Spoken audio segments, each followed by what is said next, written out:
En la vasta región rural de Oklahoma, en 1923, nació un niño llamado Thomas Lee Osborne, hijo de agricultores sencillos. Su infancia estuvo marcada por los campos, la tierra, el trabajo duro y una fe enraizada en un hogar cristiano.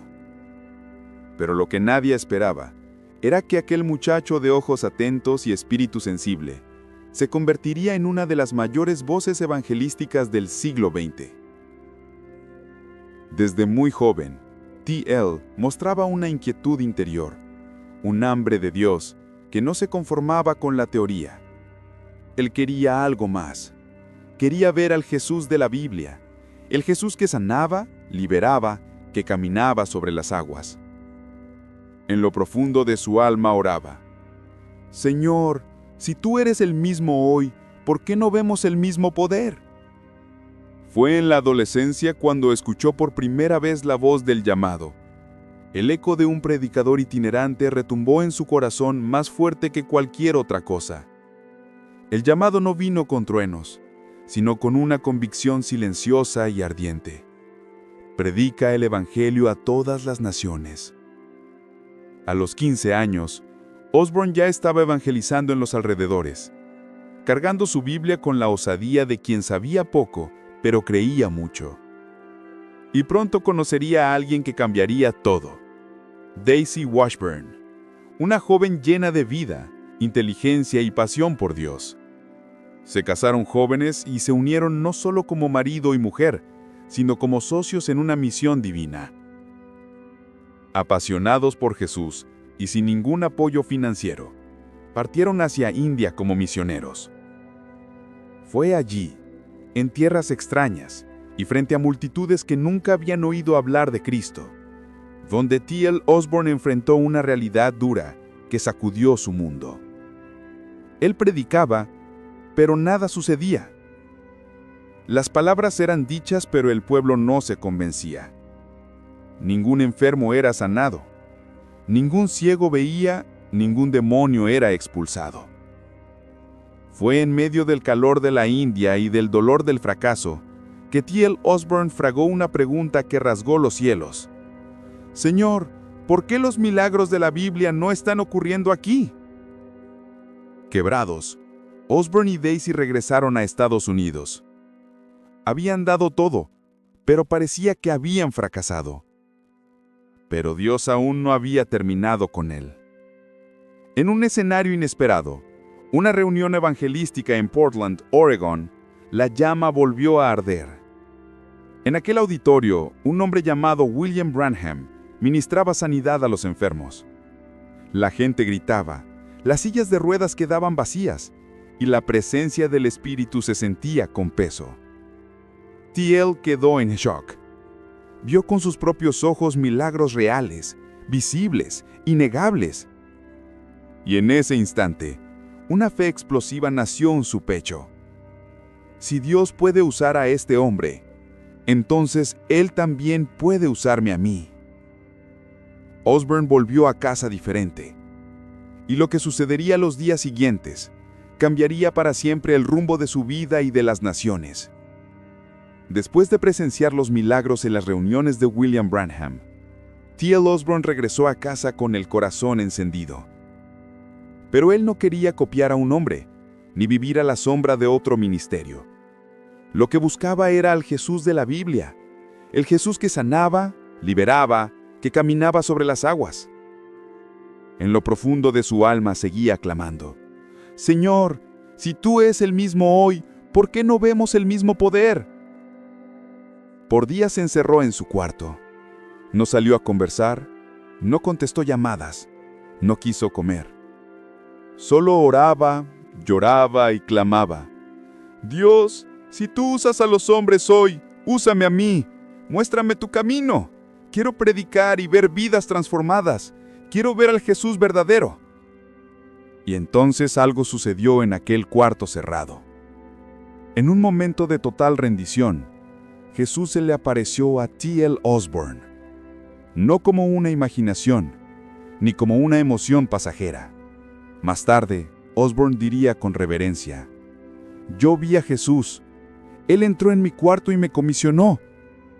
En esa visión, Jesús le dijo que estaría con él, que señales seguirían su predicación y que la palabra jamás volvería vacía. Desde entonces, T.L. nunca más fue el mismo. No recibió solo un toque, sino una convicción inquebrantable. Jesús vive en mí, y si Él vive, todavía sana, libera, salva y habla. Daisy, su esposa, percibió el cambio de inmediato. Sus ojos eran distintos, su voz cargaba autoridad, su andar era firme. Ambos comenzaron a orar juntos día y noche. Ayunaban, declaraban la palabra, clamaban por el poder de lo alto. Y entonces las puertas comenzaron a abrirse. Pequeñas reuniones eran organizadas, y algo extraño ocurría. Donde quiera que T.L. predicaba, milagros comenzaban a suceder. Personas con dolores crónicos eran sanadas. Zurdos empezaban a huir. Demonios huían. Con una simple orden: en el nombre de Jesucristo, te ordeno, ahora mismo vete. No había gritos ni espectáculo, pero sí una autoridad real. La de alguien que había visto a Jesús y nunca más dudó de él. Así comenzaba una jornada que incendiaría naciones enteras, reuniría multitudes en estadios y llevaría a millones de personas a entregar sus vidas a Cristo. Todo empezó en el silencio de un cuarto con un hombre simple de rodillas orando. Jesús, muéstrame quién eres en verdad. Lo que empezó en un cuarto de oración no se quedó allí. En poco tiempo, T.L. Osborn y Daisy estaban cruzando fronteras, atravesando océanos y yendo a las naciones con un propósito claro: predicar el Evangelio como Jesús lo predicaba, con palabras y con poder. La primera gran cruzada ocurrió en las Filipinas. No tenían grandes recursos, solo fe, un micrófono y una tienda. Pero en aquella tienda sucedió algo sobrenatural. En la primera noche, T.L. predicó de forma sencilla: Jesucristo es el mismo ayer, hoy y por los siglos, y Él está aquí para sanar. A la hora de la oración, hizo algo audaz. Pidió que todos colocaran las manos sobre sí mismos, y con voz firme declaró: en el nombre de Jesús, sean sanados. De repente comenzaron los gritos. En medio de la multitud, una mujer empezó a llorar y gritar: ¡Veo! ¡Veo! ¡Mis ojos se abrieron! Era ciega desde hace 20 años. Otro hombre, sordo de nacimiento, comenzó a repetir las palabras del traductor en el micrófono: ¡Puedo oír! ¡Puedo oír! La multitud explotó en lágrimas y júbilo. Miles creyeron en ese instante. Fue entonces que Osborn entendió: este es el secreto. No se trata de mí, se trata de Jesús presente sanando al pueblo. Desde aquel momento, las cruzadas se transformaron en verdaderos encuentros con el cielo. Tailandia, Nigeria, Jamaica, Haití, Pakistán, Uganda. Cada país tenía su cultura, sus problemas, sus resistencias, pero en todos había un factor común: cuando el nombre de Jesús era exaltado con fe, los milagros sucedían en masa. T.L. no se impresionaba con los números. Lo que realmente amaba era ver el rostro de las personas al recibir un milagro.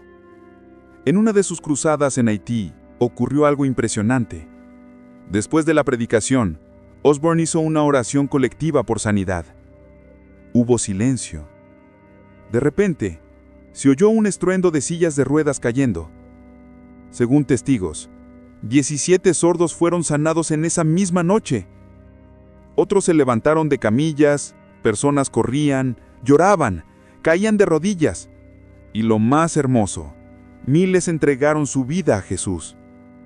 Para Osborn, los milagros nunca fueron un fin en sí mismos. Eran una puerta de entrada.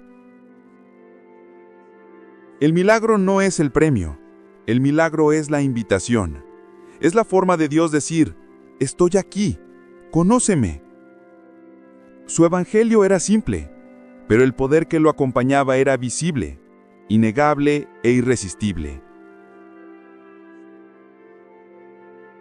Y así, El mundo entero comenzaba a escuchar el nombre de T.L. Osborn. Pero más que eso, empezaba a conocer el nombre que está sobre todo nombre, Jesucristo. Pero donde hay luz, las tinieblas reaccionan. Y T.L. Osborn lo sabía muy bien. El campo misionero no era solo cultural, era también espiritual. El hechicero en África Occidental.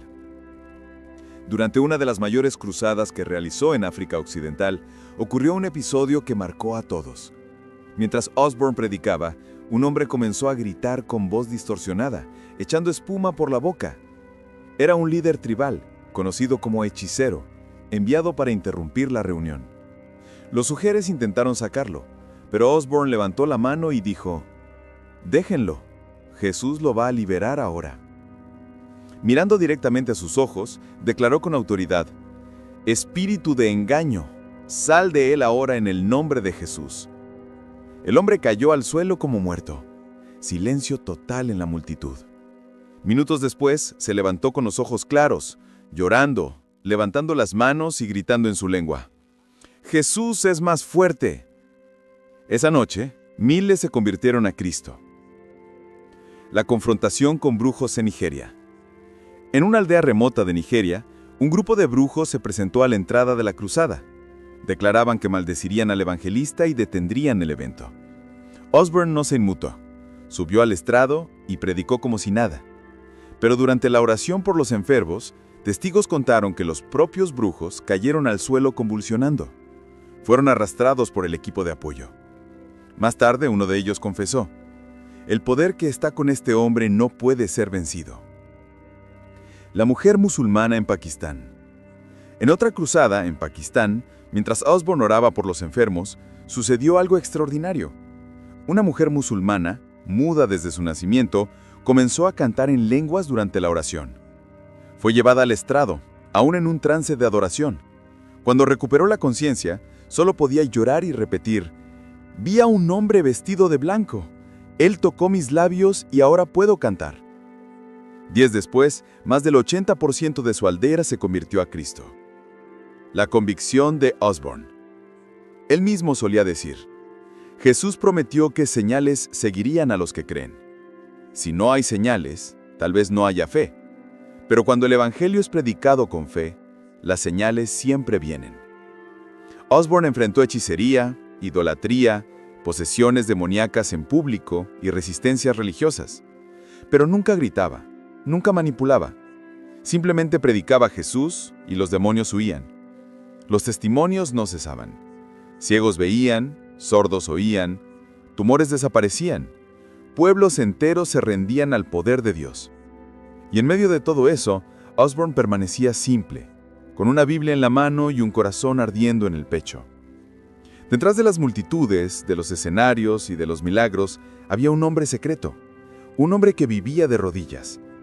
Para muchos, T.L. Osborn era el evangelista de los milagros, pero para quienes lo conocían de cerca, era simplemente un hombre apasionado por Jesús. El secreto de su poder. Amaba tanto a Jesús que podía ayunar por días antes de cada cruzada. Pasaba horas orando en el Espíritu, solo, muchas veces llorando por las almas que aún no conocían la salvación. Él no organizaba reuniones públicas de intercesión, prefería la cámara secreta. «Nunca tendrás autoridad en público si no tienes intimidad en lo secreto», decía. Osborn enseñaba con insistencia sobre la importancia de orar en lenguas con fervor. Contaba que muchas veces, antes de subir al estrado, pasaba horas orando en lenguas. «Necesito alinearme con el cielo antes de hablar a la tierra». Su simplicidad y convicción. Cuando le preguntaban cuál era el secreto de tanto poder, respondía con sencillez: «Me alimento de la palabra y oro hasta que mi alma se rinda al Espíritu, y luego dejo que Jesús haga el resto». Para Osborn, el nombre de Jesús no era solo una fórmula al final de la oración, sino una autoridad legal en el mundo espiritual. Cuando usas el nombre de Jesús con fe, es como si el mismo Cristo estuviera ahí, hablando, ordenando, sanando. Y lo vivía todos los días. En una de sus cruzadas, un paralítico fue traído en camilla por sus amigos. Osborn no lo tocó, solo apuntó con el dedo y declaró: «En el nombre de Jesucristo de Nazaret, levántate y anda». El hombre se puso de pie al instante. La multitud explotó en gritos y lágrimas. Su postura humilde. T.L. y Daisy Osborne ayunaban con frecuencia. Sabían que el poder visible era sostenido por una renuncia invisible. Incluso con tanta fama y milagros alrededor de su nombre, Osborne se mantenía humilde. Si algo bueno ocurre es porque Jesús está aquí. Si no ocurre, es porque intenté hacerlo solo. Él nunca aceptó que lo llamaran sanador. Siempre repetía, yo no curo a nadie, Jesús cura. Yo solo predico el Evangelio. La normalidad de lo sobrenatural.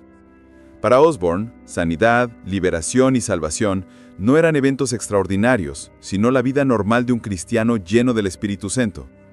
No necesitas tener un don especial para sanar. Necesitas creer en un evangelio completo. El verdadero secreto de T.L. Osborne no estaba en el escenario, sino en el lugar secreto, donde lágrimas mojaban el suelo y la gloria de Dios moldeaba su interior. Las cruzadas de T.L. y Daisy Osborne se convirtieron en ríos desbordando en tierras sedientas. De México a la India, de las Filipinas a África, donde quiera que ellos llegaban, los milagros se multiplicaban en masa. No era un caso aquí o allá, eran cientos, miles. Ciegos viendo, sordos oyendo, sillas de ruedas siendo abandonadas, familias enteras quebrantadas llorando y rindiéndose a Cristo. Los frutos que permanecían. Incluso después de que las campañas terminaban, los testimonios seguían. Curas espontáneas en los pueblos, visiones con el nombre de Jesús, jóvenes decididos a predicar tras ver la transformación en sus familias. Era como si los cielos se abrieran y los ríos del Espíritu fluyeran sin cesar. Osborne entendía que no se trataba de él, sino de Cristo en acción. Por donde pasaba, la gente no recordaba solamente a un predicador, recordaba el día en que encontró el poder del verdadero evangelio. Multiplicación, no fama. Para ese entonces, el nombre de T.L. Osborne ya era conocido por millones, pero su mayor objetivo no era ser recordado, sino ser reproducido. Llamada a esto la multiplicación del evangelio a través del pueblo común. Su meta no era solo realizar grandes cruzadas, sino levantar obreros locales, hombres y mujeres que continuarían el trabajo mucho después de que él y Daisy partieran.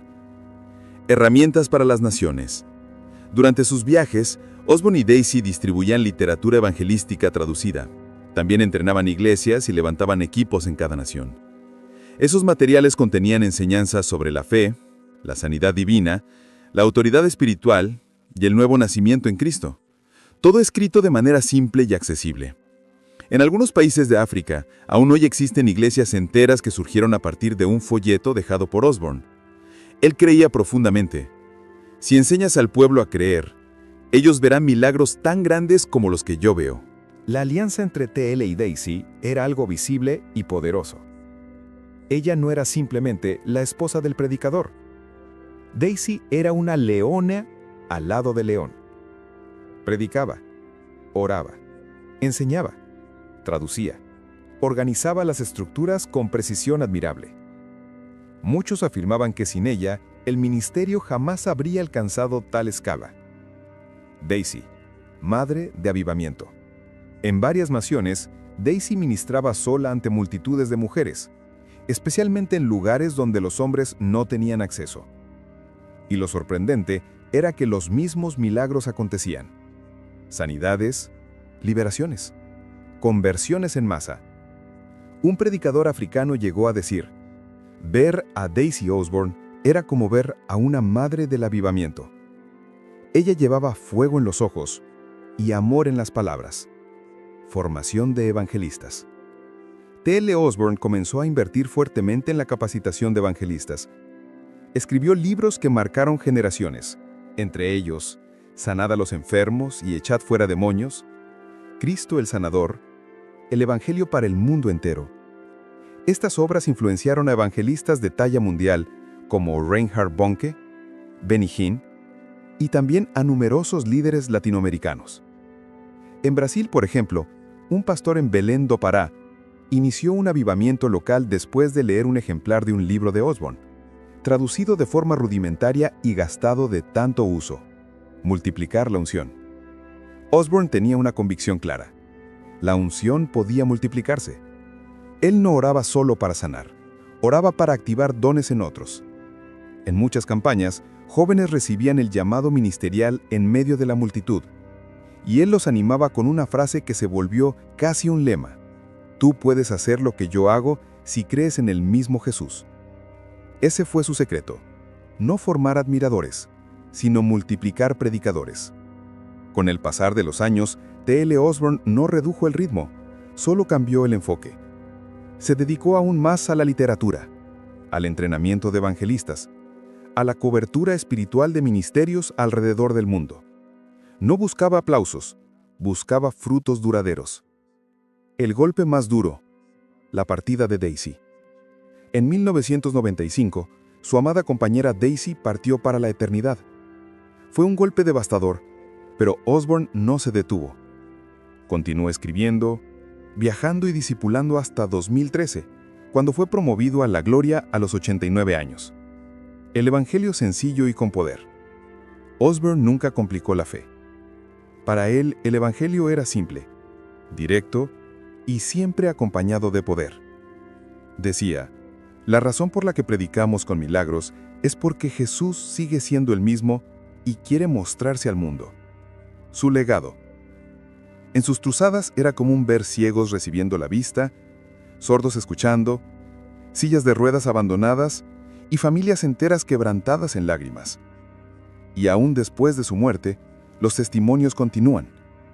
En iglesias que él plantó, escuelas que entrenó, libros que todavía circulan en naciones donde nunca pisó físicamente. El mayor milagro.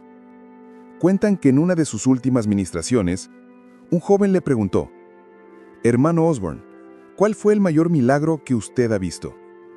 Él respondió con una sonrisa: «El mayor milagro es ver a Jesús viviendo en alguien y esa persona convertirse en Jesús». T.L. Osborn fue más que un evangelista.